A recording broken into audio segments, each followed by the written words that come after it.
आइए आज हम शेयर कराएंगे आपको उज्जैन के मंदिरों की। तो आप सब मेरी वीडियो में बने रहना और उज्जैन के मंदिरों का आनंद लेते रहना।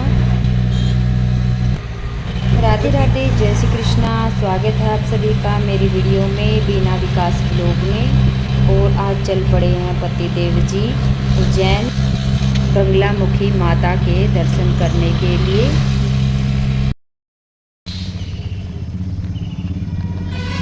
रानी कमलावती रेलवे स्टेशन। जहाँ जहाँ भी पतिदेव जाएंगे और वहाँ वहाँ के आपके सभी मंदिरों के दर्शन कराते रहेंगे। वीडियो में बने रहना एंड तक। तो चलिए जी, आप दर्शन करो बंगलामुखी माता के। और इस बंगलामुखी माता के बारे में हम बताएंगे 2-4 लाइनें, आप भी ध्यान से सुने। माँ बंगलामुखी माता कौन है?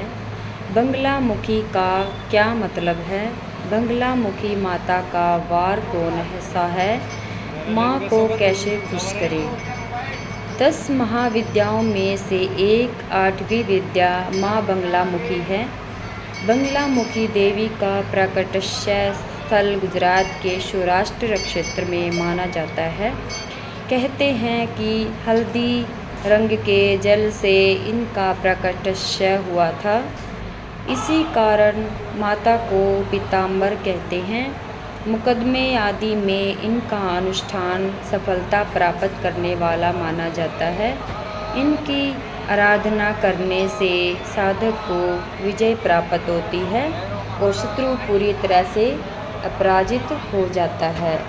बंगलामुखी मंत्र कब शुरू करना चाहिए तो हम बताएंगे आपको, तो सुनिए ध्यान से। ओम ह्रीं बंगलामुखी देवाय शरव दुष्टानां वाचाम मुखम पदम स्तंभ्य जिहां किलिकायम बुद्धिम विनाशयम ह्रीं ओम नमः। यह है बंगलामुखी माता का मंत्र, जिसका जाप हमें रात्रि के 10 बजे से लेकर सुबह के 4 बजे के बीच ही कर लेना चाहिए। दीपक की बाती को हल्दी या पीले रंग से लपेटकर सुखा ले। साधना में 36 अक्षर वाला मंत्र श्रेष्ठ फलदायी होता है। साधना अकेले में, मंदिर में, हिमालय पर या किसी सिद्ध पुरुष के साथ बैठकर करनी चाहिए। तो भाई ये थे इसके 2-4 लाइनें, आपको कैसी लगी? और फिर ये माता के मंदिर हवन करवा के, दर्शन करवा के करके और फिर ये चले गए हैं यहाँ पर। और यहाँ था एक अच्छा सा म्यूज़ियम जहाँ अनेक कलाकृति की गई हुई थी। जैसे पहले के पुराने टाइम में ऋषि बच्चों को पढ़ाते थे गुरुकुल में, ऐसी ऐसी छोटी छोटी कलाकृतियाँ की गई थी और रंग बिरंगे सुंदर सुंदर तस्वीरें, सुंदर सुंदर मूर्तियाँ बनाई हुई थी। यहाँ देखकर बहुत अच्छा लग रहा था और बहुत सारी भीड़ थी यहाँ पर। सभी यात्री यहाँ पर आ रहे थे और दर्शन कर रहे थे। तो फिर चल पड़े ये बंगलामुखी माता के दर्शन करके माता रानी का दर्शन करने।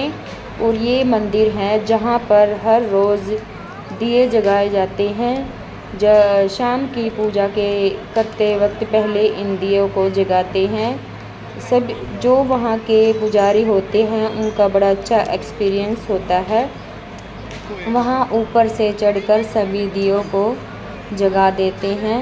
तो यहाँ दर्शन करके भी बहुत अच्छा लगा। और सामने है ये माता रानी का मंदिर। तो आप सभी इंजॉय करो इस भीड़ में। देखो भीड़ बहुत ज़्यादा थी, तो इतना अच्छा लग रहा था, बहुत अच्छा लग रहा था, बहुत अच्छा, बहुत देखने में हमें भी आनंद आ रहा था माता रानी का इतनी भीड़ में। फिर भी श्रद्धा सभी के अंदर थी, सभी के अंदर भाव थे माता रानी के लिए। यहाँ घूमते घूमते फिर ये चले उज्जैन की तरफ और वहाँ जाके माता रानी का इन्होंने दर्शन किए।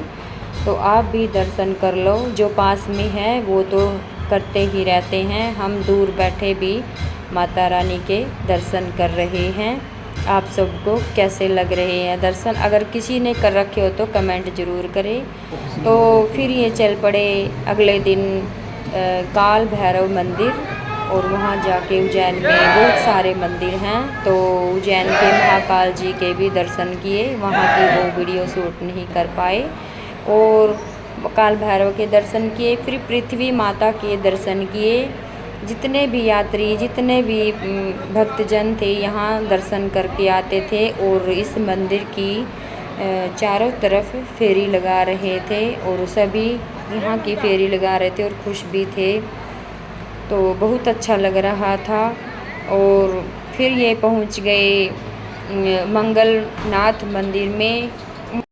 तो चलिए जी, आप सबको सैर कराई उज्जैन मंदिर की, जितने भी उज्जैन में मंदिर थे। वैसे तो उज्जैन में बहुत सारे मंदिर हैं, तो हमें जहाँ ज़रूरी जाना था पतिदेव को, तो वहाँ की आपको सैर कराई और सभी मंदिरों के दर्शन कराए, बंगलामुखी माता का दर्शन कराए।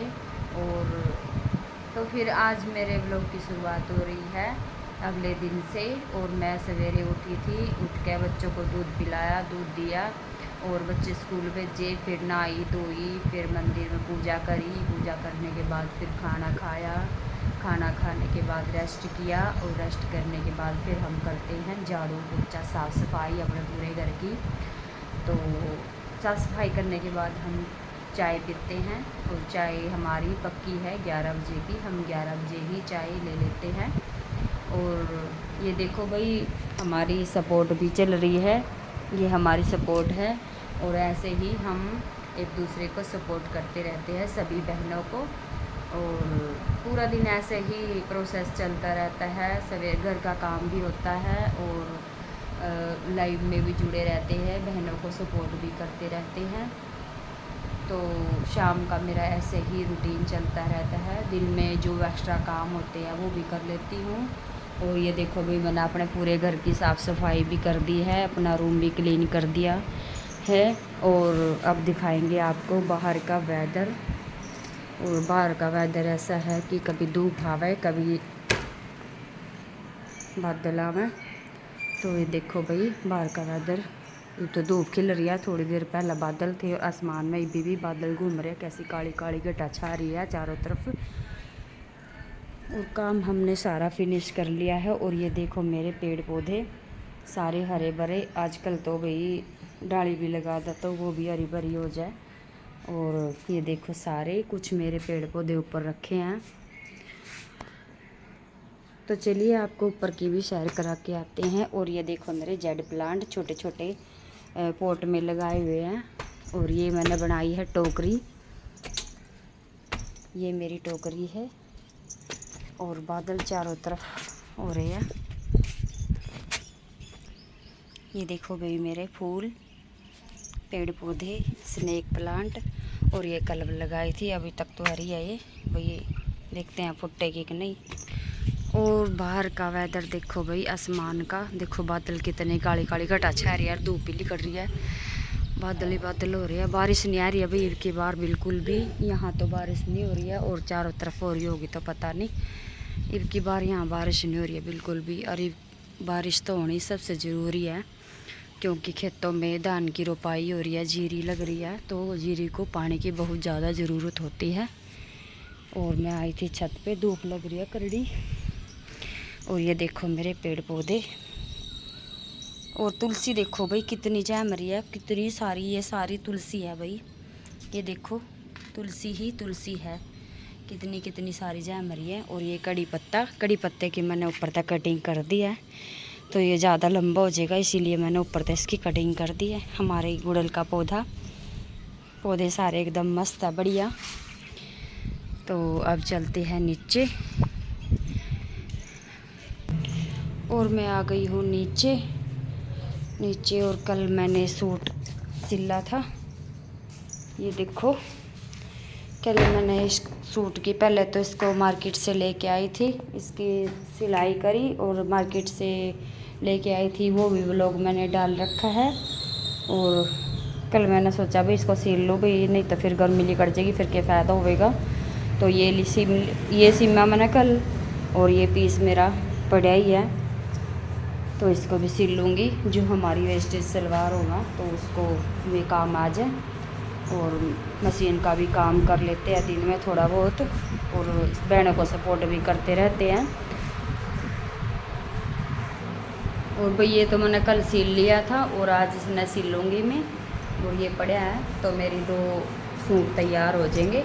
और देखो मैं तो नीचे आई, इतनी देर में ही बारिश आ गई है। बारिश के थी भी वही वैसा बादल सा था, देखो इतनी देर में ही बात करते ही कपड़े भी लग रहे हैं बाहर, एक कपड़े भी लग रही हैं।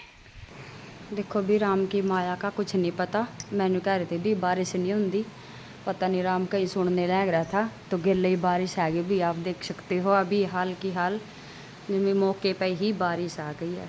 देखो आप दिख दी होगी बारिश आपने अभी, ये देखो ये देखो।